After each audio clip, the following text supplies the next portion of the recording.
His letter asked for plain, and it asked for thrifty, and it asked, underlined once near the bottom, for a wife with no horse notions and no backtalk. Amos Kessler read it aloud to his empty kitchen before he mailed it, in the flat voice a man uses for a thing already decided.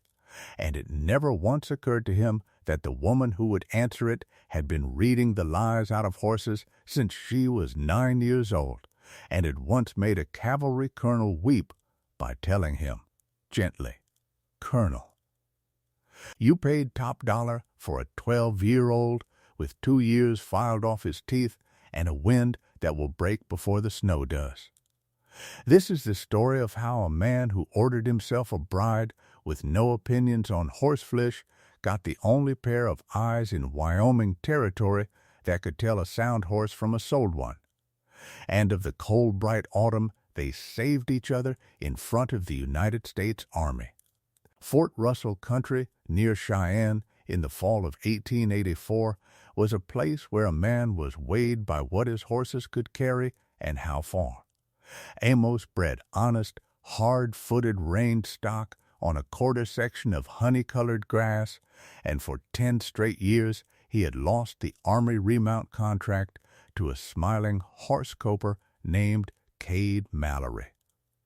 10 years of losing the same contract to the same cheat is a particular kind of arithmetic, the kind a man does at 4 in the morning with his boots still on, and it had worn him down to a careful, tired, quiet sort of pride.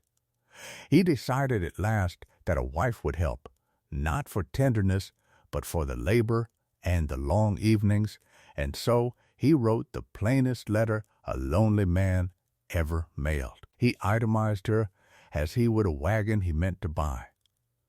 Plain, biddable, thrifty. What he did not mean to set down, and did, with the 3 lines near the end asking that whoever came be gentle with a lame old mare he could not bring himself to put down, on account of she had carried his brother home the year the fever took him. Della had grown up on picket lines.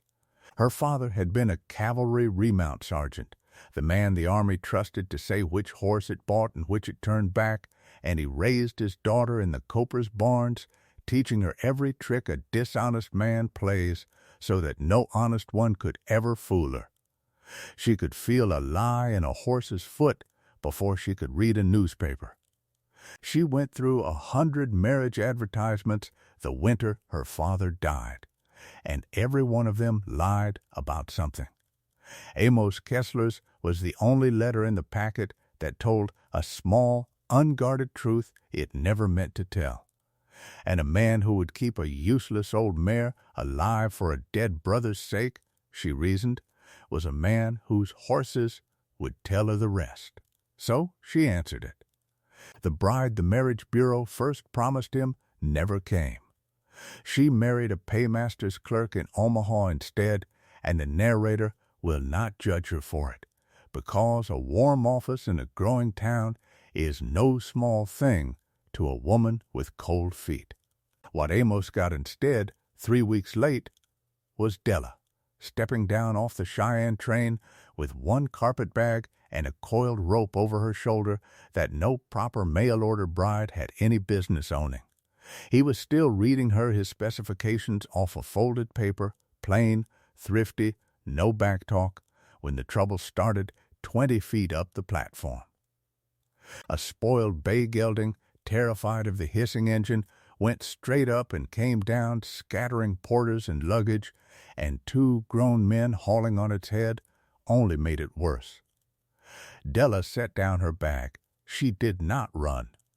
She walked at the animal from the front, slow, saying low and even, "Easy, easy now. Nobody here is going to hurt you." And she laid one bare hand flat on its muzzle and stood breathing with it until the wild went out of its eye. She had it standing quiet, ears soft, in under 30 seconds, which was about how long it took Amos to lose his place on the paper and forget he had ever been reading. They did the marrying that same week, and the night before it she set 3 terms on his kitchen table.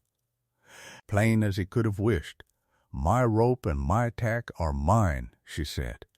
"You do not sell them, and you do not lend them." Amos nodded. "You will never sell a horse I am gentling to cover a debt," she said. "Not the worst ear you ever have. If it comes to that, you sell the wagon out from under me first, but not that horse." He thought about the arithmetic and nodded again. "And I keep the right to say no to a thing," she said, "without owing you the reason why." He had asked, in writing, for no backtalk. He signed under all 3 terms without a word and could not have told you why it settled something in him. There was a dun on the place that fall that no man on the range would saddle, a rank. Wall-eyed outlaw Amos had already paid a neighbor $2 to come and shoot on Sunday. Della asked for the week instead. She spent it in the corral, not fighting the horse, but outlasting it. A little closer each dawn, until the morning Amos looked up from the barn door and saw the killer dun following at her shoulder, nose down soft, and stood very still so she would not know he had watched. When the good black mare took a hard colic in the deep of February, Della sat up 4 nights walking it in the cold so it would not lie down and twist, and a man who expected to lose a horse woke to a sound one at the fence. The town, which noticed everything and understood almost nothing, took to calling her the Bronc Bride, half in admiration and half in the old reflex by which small places mock a woman better at a man's trade than the men are. Amos heard it in the feed store and said nothing, and was ashamed after of how large that nothing was. The break came at the stockman's autumn supper. The men had drink in them, and one said loud enough to carry the length of the table, "Kessler's done well for himself, boys. Got a wife who'll break his horses for him and knew his own business before his own hands did." The table laughed. Amos, stung in the one soft place a proud, tired man keeps hidden, turned to her on the dark ride home and asked, cold as the wheel ruts, "Did you answer my order for the ranch or for the man?" She looked at him a long moment. "I won't dignify that," she said, and meant it, and the house went quiet a week, the particular quiet of 2 people who have hurt each other and are both privately sorry. Then it was the Fall Army remount buy, the same contract Amos had lost for 10 years, and it opened just as it always did. Cade Mallory brought a flashy string onto the parade ground at Fort Russell, every head carried high, every eye bright, every coat like poured metal in the sun, and the buying board reached for its money. The honest breeders, Amos among them, were waved back from the rope as range, scrubs, their plain sound horses too dull beside all that fire. Della, at the rail in her royal blue work dress, watched the show about a minute. Then she asked the remount officer, "Give me 1 hour, and a single pail of water," and something in how she asked made a busy man say yes. She started with the pail. She sponged under the tail of Mallory's proud lead horse and held up the sponge. "This color is not his," she said.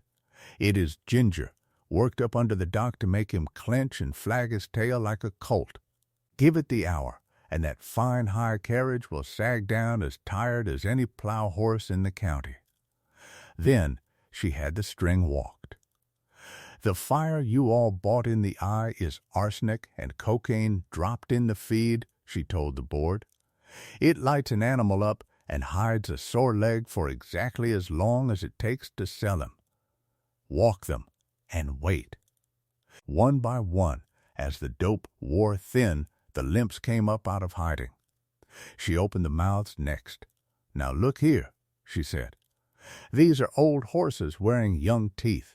The cups are filed down and burned in false to steal the years off them, and the enamel ring a young mouth carries is gone, ground away. and one big gelding that had stood dead sound through all of it, that never once flinched, she kept for last. She touched the point of a pin to the soft skin above its hoof, and the board watched the foot fail to move. This one never flinched, because this one cannot feel, she said. The nerve has been cut. A sound horse snatches that foot away before you finish. A horse cannot lie. It takes a man to teach it how.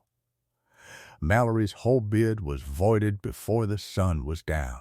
The contract, that year and by the letter of the law, went to the sound ranch-bred horses that could still feel their own 4 feet, and the plain string Almost Kessler had brought was bought in among them at a fair and honest price, the first fair price the buy had paid him in 11 years. When the board asked who had taught her to see all that, Amos did not let her answer for herself. He stood up, hat in his 2 hands, before the whole assembled by. My order asked for a wife with no horse notions and no back talk, he said. She turned out to carry exactly one notion, that you learn everything true about a horse and about a man, by whether he flinches when your hand finds the sore place. And that one notion just cleaned a killing fraud out of the Army's remount and handed every honest breeder in this county back the year Mallory has been stealing from him. It was the longest speech any man there had heard him make, and every word of it was about her. That night, at their own fence, he asked her again the thing he had asked so badly on the supper road, only gently now, why she had answered a stranger's advertisement at all. I learned young to trust a man by his horses before his words, she said, because a horse cannot flatter you and cannot forge a thing. Yours was the only letter in that whole packet whose horses I thought I would have wanted to be.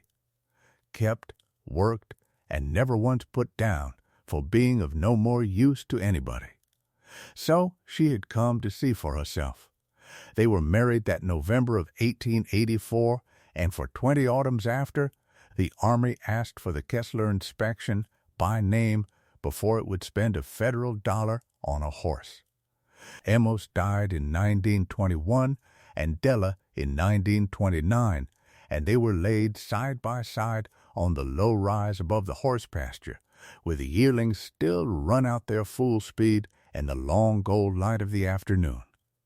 He had sent away for a bride with no notions, because notions had always cost him money. He learned there is one notion worth every dollar it will ever cost, that the truest thing about a man or about a horse is whether he flinches when you lay your open hand on the sore place. Hers never did.